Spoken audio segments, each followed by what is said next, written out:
I can't believe this is happening, she whispered, her hand trembling as she reached for the suitcase in the corner of the room. I froze mid-step, the kitchen knife I'd been using to cut tomatoes slipping slightly in my grip. The words hung in the air, heavy, almost unbearable. It was one of those moments that makes your heart stall, like time itself is holding its breath. And somehow, deep down, I already knew. Something had broken, something beyond repair. My name's Jason, and I live in Austin, Texas. I run a small landscaping business, mostly maintaining suburban lawns in the North Austin neighborhoods, where houses are neat, fences freshly painted, and kids ride their bikes with helmets strapped too tightly. I've been married to Melissa for 7 years, and for the most part, our life looked normal, maybe even enviable from the outside.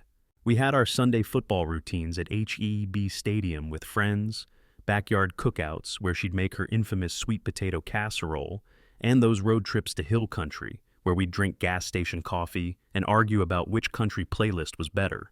We laughed, we argued, we built a life that felt solid, or at least I thought it was. Melissa was a nurse working long night shifts at a private clinic downtown. Her dedication was one of the things I admired about her, though in retrospect, it also gave her space to disappear when things got complicated. She had this way of smiling at patients that made you think she'd been born to help people. And maybe she had, but apparently helping me, or at least being faithful, wasn't always part of that job description. The warning signs had started months ago, subtle at first. The texts she'd glance at and then quickly lock her phone from me. Little excuses about overtime that didn't add up. The way she'd sometimes come home smelling like someone else's perfume, or leave her hair tied up tightly in the bathroom mirror, avoiding my eyes. I chalked it up to stress. Hospital shifts are grueling after all, but a knot in my stomach kept growing, telling me that stress wasn't the real reason. It was that Friday morning that everything came to a head. Melissa had told me she was going on a girls' trip to Fredericksburg with some coworkers. She'd promised it was just wine tastings and spa appointments, a weekend to decompress. I kissed her goodbye, waved as she loaded her little Honda CR-V, and watched her drive away, the morning sun glinting off her hair like a halo. I didn't know it then, but that wave goodbye would be the last innocent one we'd share for a long time. I spent the weekend pretending everything was normal. I mowed the lawn, organized my invoices, and even went to my favorite diner on South Lamar for pancakes and a Bud Light, my little tradition after long weeks of work. But the unease lingered. It gnawed at me quietly while I tried to focus on the mundane, the smell of syrup, the hum of the coffee machine, the low chatter of other patrons. When she returned, Melissa looked different. There was a weight to her that hadn't been there before. Her usual confident stride was hesitant. She avoided eye contact as she walked into the house, and her voice when she greeted me was unusually soft. We need to talk, she said, fumbling with her bag. At first, I thought it was the stress talking. Maybe the trip had been more emotional than she let on. But then came the subtle clues, the slight bulge in her stomach that seemed too round, too sudden for just a week-long getaway, the lingering scent on her clothes that wasn't perfume, but muskier, warmer, unmistakably male. I tried to play it cool. "How was the spa?" I asked, reaching for her suitcase. "It was fine," she muttered, avoiding my gaze. That's when I noticed her trembling hand, the way she clutched the strap of her bag almost desperately. Something in me snapped, not out of anger, at least not yet, but out of that calm instinct to see clearly, to know the truth. I remember sitting down at the kitchen table that night, the fluorescent light humming above us, and studying her like I hadn't in years. The memories flooded back, almost cruelly. The first time we met at that little diner on Burnett Road, laughing over burnt toast and coffee spills. Our first date at the Texas State Fair, spinning on the tilt-a-whirl until we were dizzy and holding hands. Our wedding day, so full of laughter and love that I couldn't imagine it ever ending. And yet, there she was, standing across from me, the echoes of those moments clashing with the present reality. That night, I went to bed pretending sleep was possible, but I couldn't. Every creak of the house, every car passing by, made me think she'd vanish again. And that's when the idea of evidence began to form in my mind. Not vengeance, at least not yet, but clarity. If something was happening, I needed proof, hard proof, something undeniable. The following morning, I found my opportunity. Melissa had left her phone on the counter while grabbing coffee. I hesitated, the weight of betrayal already pressing on me. I knew I shouldn't, but I needed to know. Her messages weren't there in the usual apps. She'd been careful. But the email notifications hinted at a name I recognized. David. My chest tightened. David? I knew a David, but this one? No, it couldn't be him. Not the husband of her friend, the one who had been around for years, the guy she always said she liked as a brother. I kept watching, kept noting the little changes. Gas receipts that didn't match her trip itinerary, hotel confirmations that seemed innocent, but added up to a pattern. Little lies that crumbled under the weight of curiosity. Each night, I laid awake, connecting the dots, feeling the familiar thrill and horror of unraveling a secret I hadn't wanted to know. And then it happened. A text from David. Innocuous, casual, but the timing, the wording, the secrecy, it all made sense in a way that made my stomach churn. It wasn't just a moment of doubt anymore. The puzzle was forming, and the picture was horrifying. Melissa had crossed a line I hadn't imagined. That night, I walked into the living room and saw her sitting on the couch, flipping through magazines with a nervous energy. Her bag was by her feet, the contents spilling slightly. Among them, a small envelope fell onto the carpet. I picked it up. It was a hospital note. My eyes scanned it, the words jumping out in cruel clarity. The name of the father. It wasn't mine. Melissa froze when I held it out to her.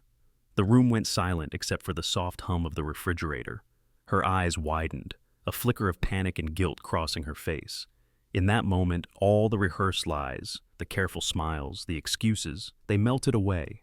She had been living a lie, and now, finally, I held the truth in my hands. I remember thinking, not for the first time in my life, that the universe has a cruel way of showing you the cards you didn't want to see. But I also remember the clarity that came with it, the way my mind sharpened, dissecting every interaction, every subtle signal I'd ignored over months. Every shared laugh, every moment of closeness, it now carried a shadow I couldn't unsee. And yet, despite the shock, there was a strange calm settling in. This wasn't just betrayal. This was a moment of reckoning. I needed to understand, to gather the pieces, to see how deep it went. Because one thing was certain, life as I knew it had ended. The familiar warmth of our home, our routines, even our laughter, it all felt like a fragile facade about to crumble.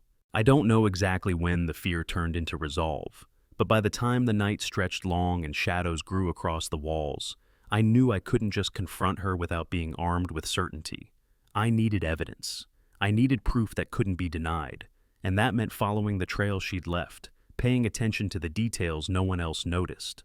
As I lay awake, staring at the ceiling, I recalled those ordinary Sunday mornings we spent in the backyard, watching ESPN with pancakes and Bud Light, our daughter drawing with crayons at the picnic table. Those moments seemed impossibly distant now, tinted with the bitter taste of betrayal. I knew I'd never see them the same way again. And then came the thought that haunted me. If Melissa had risked everything for a secret, a weekend fling that turned into something more, what else had she hidden? How many more lies were embedded in the everyday details of our life? I didn't know, but I was determined to find out. It was just past midnight when I decided I couldn't wait any longer. I would start tomorrow, quietly, methodically.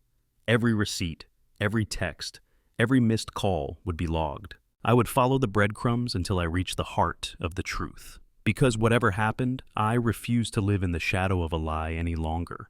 And so, as I drifted into a restless sleep, one thought lingered in my mind, chilling in its clarity. This wasn't just about a trip. This wasn't just about a pregnancy. This was about the fragility of trust, the consequences of choices, and the dark spaces that exist between love and betrayal.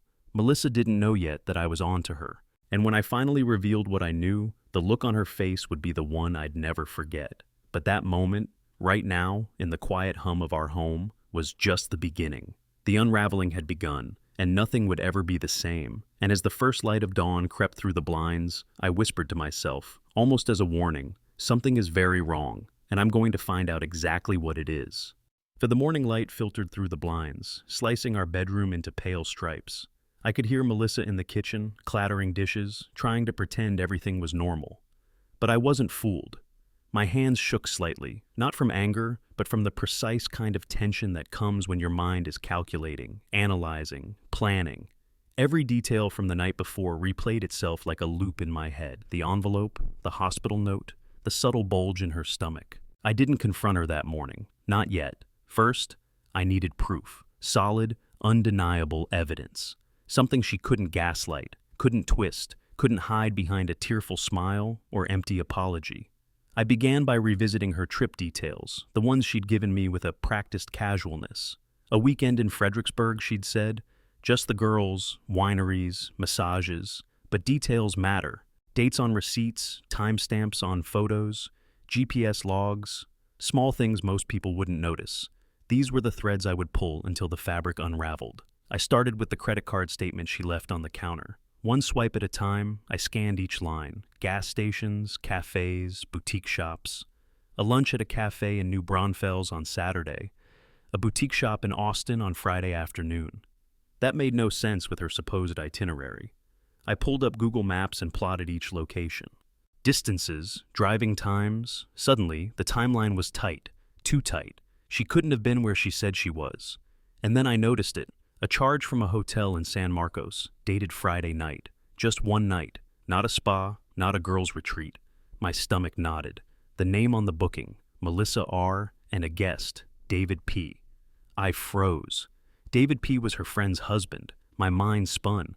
It had to be a mistake, right? I called the hotel anonymously, pretending to inquire about a friend's reservation. The receptionist confirmed it. Melissa and David had stayed in a suite. Friday night, Saturday morning checkout. I felt my hands go cold. Proof was stacking up, undeniable, but I needed more.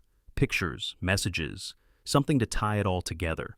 I couldn't rely on hearsay or my gut alone. She was clever, and David wasn't a fool. They would deny everything if confronted without the full picture. That evening, while Melissa napped, an unusual thing for her, given her typical busy schedule, I started checking her devices. I know it sounds invasive, but betrayal has a way of justifying extreme measures in your own mind. Her phone was locked, as usual, but her iPad, forgotten on the couch, unlocked itself with the fingerprint she hadn't registered yet. I held my breath, and there it was. Messages from David. Casual, playful at first, but then they got bolder. Miss you, one read. Can't wait until next weekend, another. My stomach dropped as I scrolled further. Saturday night at the San Marcos Hotel. Explicit messages exchanged. They weren't hiding anything in the usual sense. They were cautious, but the digital footprint was undeniable. I took screenshots, careful not to leave any trace. Then, I noticed a folder in her cloud storage labeled Fredericksburg Pics. Most were innocuous, vineyards, selfies, tissues, selfies, sp shots. But hidden among them were photos that made my chest tighten. 2 glasses of wine on a hotel nightstand, a hotel room door slightly ajar with David's reflection barely visible in the mirror, a man's arm casually draped over her shoulder in one, cropped just enough to hide his face. But the handwriting on a post-it note on the fridge in the photo, Melissa's handwriting, confirmed the room. I leaned back, a mix of rage and disbelief coursing through me. The evidence was tangible. It wasn't whispers, it wasn't suspicion anymore. It was cold, hard truth. Next came the phone calls. I needed confirmation that they were alone that night, so I checked with friends who might have seen them, or at least noticed something. A coworker mentioned seeing Melissa leave the clinic early on Friday, not for any official reason. Another friend noted that David had claimed a business trip that matched the exact time frame. All the lies aligned perfectly to cover their tracks, but the digital and physical evidence told a different story. I decided to cross-check hospital data. A small clinic, a routine checkup. Her name on the note, David listed as emergency contact on the forms, though I couldn't be sure he knew that detail. Still, the timing of her pregnancy and the trip matched perfectly with David's involvement. My hands shook as I connected the dots. Then came the receipts. Gas receipts, fast food receipts, hotel bills, all lined up. I placed them on the dining table like evidence in a criminal investigation, noting the times and locations, each one a fragment, a breadcrumb leading me deeper into a maze I hadn't wanted to enter. By the 3rd day, my mind was a storm. I couldn't focus on work, on the landscaping accounts, on the routine of my life. All I could think about were the patterns, the texts, the dates, the subtle behaviors I had ignored for months. Her sudden late-night showers, the way she laughed at his jokes and texts, but not in front of me, the way she avoided my gaze whenever I asked about her weekend. All of it made sense now. I also found a little envelope tucked behind her dresser, overlooked, but not by me. Inside was a positive pregnancy test. My chest tightened again. She had tried to hide it, but in that moment I realized the gravity. The child she carried wasn't mine. I sat in my garage that night, staring at the receipts, the hotel bills, the screenshots, the test. The humming of my tools in the background sounded like a heartbeat, a reminder that life went on even as mine was being dismantled. I thought about confrontation, about catching her in the act of lying, but I knew I needed one final piece: DNA test. It was clinical, cruel, and exact, the only way to remove doubt completely. I ordered a kit online, the kind that would arrive discreetly in a plain box. While waiting, I went over the evidence I already had. Every detail, every timestamp, every text message, every hotel charge, all lined up. I photographed everything, cataloged it in a secure folder on my laptop. I knew this was my arsenal, my shield against denials and gaslighting. When the kit arrived, I waited until Melissa was at work. Her routine was predictable, giving me windows to act. I collected a sample discreetly, careful to avoid suspicion. The envelope with the swab was mailed anonymously to the lab. And now, it was only a matter of time before the truth, undeniable and scientific, would arrive. The days dragged. I continued my quiet observation, noting every subtle behavior. Melissa seemed tense, almost jittery, but tried to maintain the facade of normalcy. Her conversations with me were clipped, polite, almost rehearsed. I paid attention to every inflection, every hesitation. It was like walking through a minefield of emotions, where one wrong move could cause an explosion of lies. And then came the note from the lab. Sample received, processing. Estimated results in 3 to 5 business days. I felt a strange mixture of anticipation and dread. My mind raced with what-ifs and what happens nexts. I couldn't relax, couldn't sleep.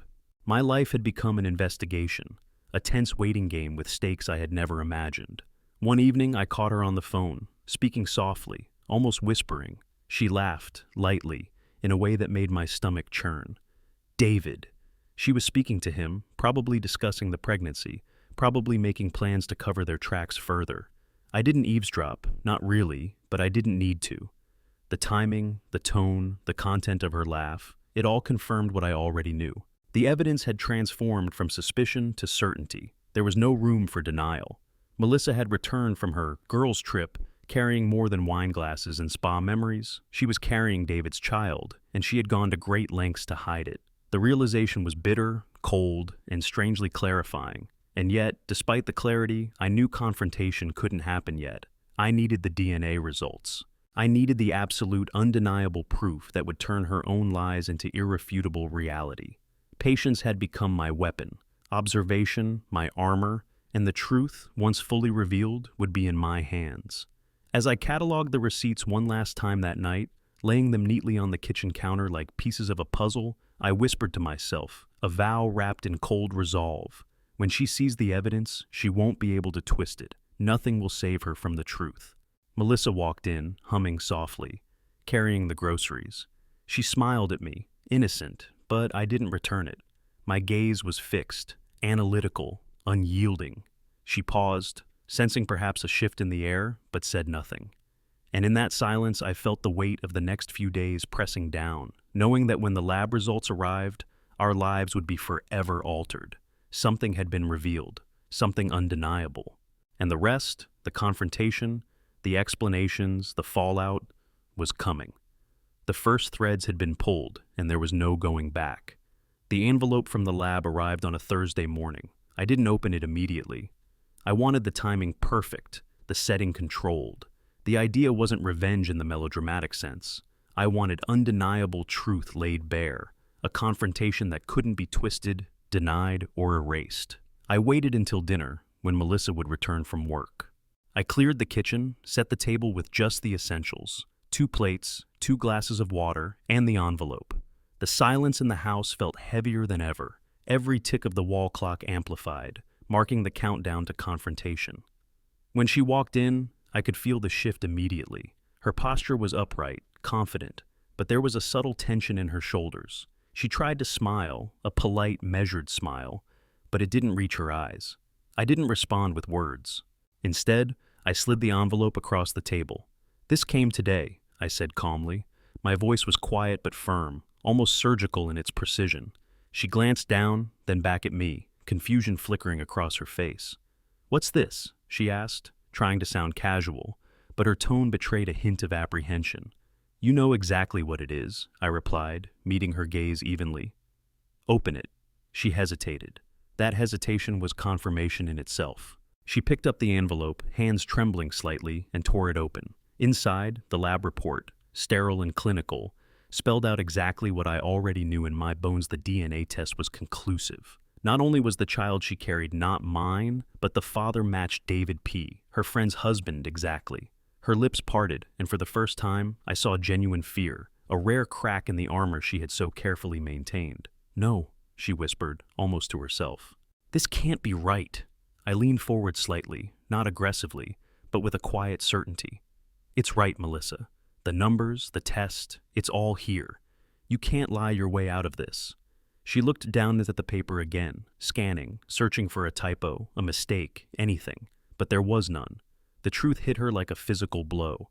For a moment, the confident woman I had married was gone, replaced by someone small, fragile, exposed. I didn't," she started, her voice quivering. "I didn't mean for this." "I know what you didn't mean," I said, cutting in softly but firmly. "I also know what you did. You went on that trip in knowing exactly what you were doing. You lied, you hid it, and now we're here." She sank into her chair, hands covering her face. I stayed standing, letting the weight of the moment settle around us. Outside, a neighbor's dog barked, faint and distant, a mundane sound against the intensity of our living room. But it didn't break the spell. "Why?" she finally asked, voice muffled. "Why did you have to find out? Why did you have to go through my things?" I crouched slightly as to meet her eye level. "Because you left me no choice. Lies, hiding, excuses, I followed the trail you left. And now, there's no more hiding. It's over, Melissa." Her shoulders shook with silent sobs. For a fleeting second, I saw the woman I once loved, the one who laughed at road trips through Texas hill country, the one who argued over football scores at the diner, the one who stayed up making pancakes on Sunday mornings just because I liked them. But that woman had been buried under deception, replaced by someone capable of betrayal so deep it shook the foundation of my life. "David," she whispered, barely audible. The name hung in the air like smoke from a candle that had just been snuffed out. "Don't speak it," I said. "Every word from here matters. I don't want excuses, I don't want lies, and I certainly don't want gaslighting. The truth is right here, in this envelope, and it's undeniable." She looked up at me, finally seeing the steel behind my eyes. For months, she had assumed I was blind, that my trust was unquestioning, that her affair would remain secret. But now, the power had shifted, and she realized it fully. I can explain," she stammered, her voice cracking. "No," I said, my tone calm but final. "There's nothing to explain. You made choices, and now we deal with the consequences." The house was silent except for her shallow breaths and the faint ticking of the clock. I had expected denial, protest, pleading. Instead, there was only the raw, unfiltered fear that comes when your lies are exposed. She began again, but I held up a hand. "Save it. The only thing left is to figure out the next steps. You lied, you betrayed, and now, the people who matter, me, the child, anyone else involved, need to be protected. That's it. Nothing else." Melissa's phone buzzed on the counter. She looked at it, and I caught a glimpse of David's name flashing on the screen. She hesitated, thumb hovering over the answer button. I pointed to it. "Do not answer that. Not now, not ever. Every moment counts. Every action you take from here can be documented, used as evidence if necessary." Her hands trembled as she slid the phone away, defeated. I didn't raise my voice. I didn't yell. The calm, controlled authority was worse than any screaming match, worse than any public humiliation. It conveyed power without theatrics, and she knew it. I stood and walked over to the window, looking out at the quiet suburban street, the fading light casting long shadows. "I've already called a lawyer," I said, without turning. "We'll begin the process. Custody, property division, everything you tried to keep hidden will be addressed. And this time, no one can lie, no one can manipulate, no one can cover up anything." Melissa's sobs had softened, her face pale, eyes wide. For a moment, she tried to compose herself, to argue, to negotiate, but every option crumbled in the face of the undeniable proof lying between us. I never meant, she tried once more. I shook my head slowly. Intentions don't erase actions. You made your choices. Now you live with the consequences. The final blow, the humiliation she had so desperately tried to avoid, wasn't just in my words. It came when I pulled out the photos from her cloud folder, the hotel room, the reflections, the post-it notes, the timestamps. I laid them on the table, precise, clear, irrefutable. She gasped, a sound of pure shock, the last of her bravado finally crumbling. You see, this isn't conjecture, this isn't theory, this is fact, I said, voice steady. You tried to hide it, but everything is documented. Every step, every lie, every text, everything is here. She couldn't look away. Her tears ran freely now, silent, bitter, and heavy with realization. She was exposed, publicly and personally, and there was nothing left to do but face the truth. I leaned back, letting the silence fill the space. Outside, a car drove past, the sound ordinary, indifferent. Inside, our home was a courtroom, a confessional, a stage for the final act. And Melissa had no lines left. Finally, I spoke softly, almost conversationally, as if nothing had changed yet. Everything had. It's done. You made your choices. Now we deal with reality. There's no erasing the truth, no rewriting the past. That ends tonight. She nodded weakly, acknowledging the reality she had tried to avoid. I could see the internal collapse, the awareness that every lie, every secret, every betrayal had led us to this table. And I also knew that, from this moment forward, there would be no pretense, no deception, only the stark, undeniable consequences of her actions. I picked up the envelope and slid it toward her, one last gesture of cold clarity. Keep this, I said. It's yours. Read it as many times as you need. Accept it. And remember, actions have consequences. She didn't protest. She didn't argue. She simply stared, silent and defeated. The confrontation had reached its peak, the public reveal complete, even if no one outside these walls knew yet. The truth was undeniable, and she knew it. As I walked to the kitchen to pour myself a drink, the final clarity settled in. Melissa's world had shifted irreversibly, and mine, though shaken, was now aligned with reality. The evidence had spoken. Lies had been dismantled. Betrayal had been exposed. And in the quiet aftermath, I realized that the power of truth, when wielded with patience and precision, could be more devastating than any scream, any fight, any dramatic confrontation staged for the world. Outside, the wind rustled through the trees, a whisper against the heavy silence inside. I took a sip, letting the bitter taste of control settle on my tongue, and in that moment, the room felt strangely empty, yet right. The confrontation was over, but the fallout, the legal battles, the custody arrangements, the gossip, was only beginning, and I was ready. The courtroom smelled like stale coffee and polished wood. The gavel slammed down one last time, echoing off the high ceilings, marking the formal end to what had felt like an endless nightmare. Melissa sat across from me, her hands folded, eyes hollow, her hair pulled into a messy bun that hadn't been combed in hours. Days, probably. She didn't look at me, and I didn't look at her. The divorce was finalized, the property divided, the custody agreement signed. The child, innocent in all of this, would spend weekdays with me, weekends with her mother, supervised visits for now. The legalities were neat, almost clinical, a stark contrast to the emotional wreckage we had navigated over the past months. I walked out of the courthouse into the bright Texas sunlight, a gentle breeze cooling the back of my neck. I felt strangely unburdened. I had been carrying the weight of deception, the suffocating anxiety of suspicion and betrayal, but now it was gone. All that remained was the raw, undeniable reality. Life had shifted, and I was free to rebuild it on my own terms. Back at my house, I poured myself a Bud Light and stepped onto the porch.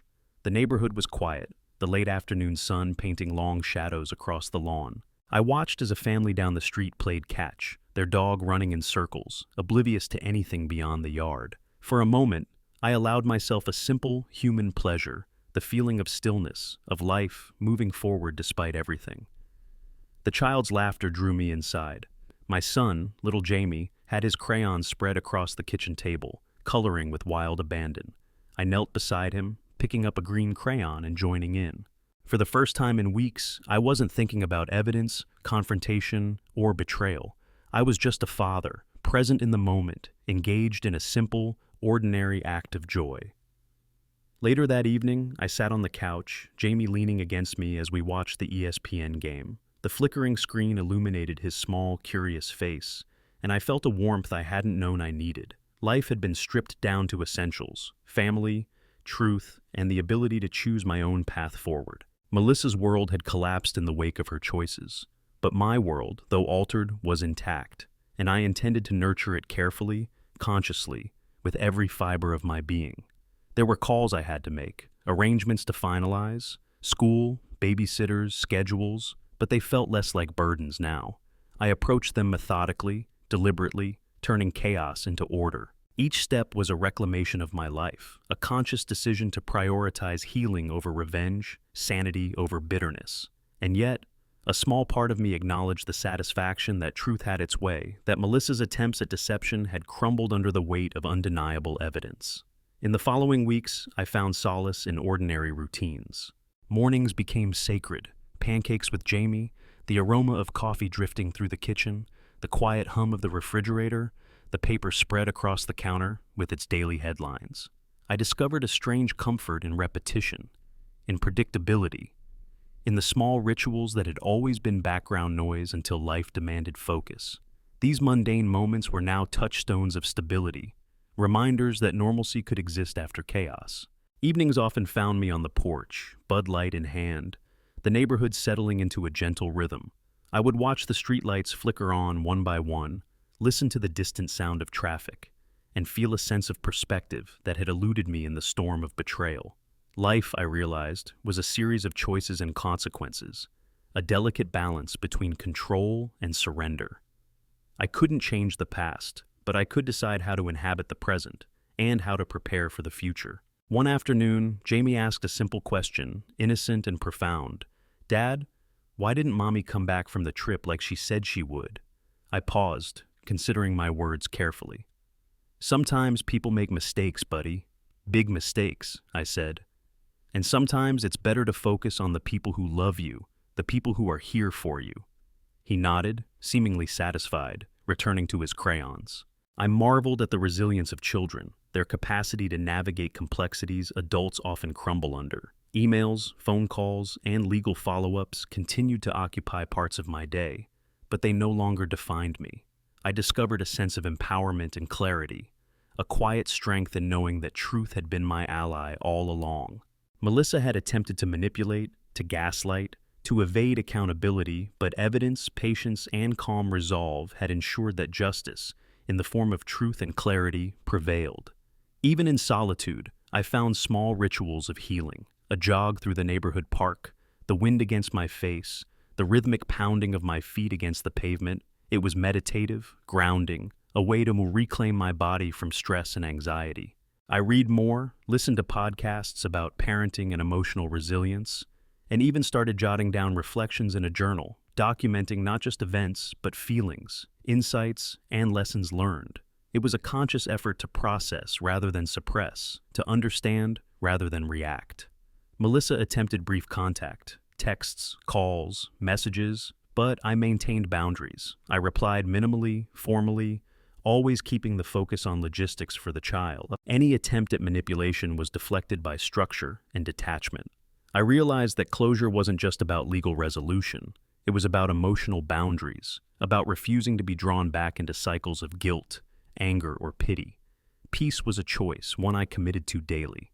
One evening, as Jamie and I built a pillow fort in the living room, he looked at me with wide eyes and said, "I'm glad we have each other, Dad." It was a simple statement, but it struck me with profound clarity. Amid betrayal, lies, and shattered trust, the most important bonds remained, the bonds I could nurture, protect, and grow. That realization anchored me, providing a compass for navigating the uncertain waters ahead. Weeks turned into months. The sharp edges of anger dulled, replaced by reflection. I occasionally thought of Melissa, not with bitterness, but with sober acknowledgement of her choices and their consequences. Life had taught me, brutally but effectively, that some people's decisions are beyond our control. What mattered was my response: integrity, consistency, and the capacity to protect and cherish what was truly mine: my child, my home, my peace. I even allowed myself small indulgences and joy. Sunday cookouts with friends, laughter echoing over grilled burgers and beer, casual football games at the local diner, and quiet nights on the porch with a book and the soft buzz of neighborhood life. These moments weren't grand or cinematic, they were ordinary, but that ordinariness was a balm. It reminded me that life could continue, and that healing didn't require spectacle, just presence and intention. Finally, one late summer evening, I sat on the porch with Jamie asleep inside, a Bud Light sweating gently on the table beside me. The sky was painted in hues of orange and violet, the quiet punctuated by crickets and distant traffic. I took a long sip, letting the day's heat drain from my body, and allowed myself a small, wry smile. Sometimes, I thought, the world corrects itself. Sometimes, the trash takes itself out. I leaned back in the chair, letting the wind carry away lingering tension. Life had moved through chaos, confrontation, and exposure, but it had settled into a rhythm of my choosing. I was free, not because of vengeance, not because of punishment, but because of clarity, truth, and the deliberate cultivation of peace. And that freedom, I realized, was more satisfying than any revenge could ever be.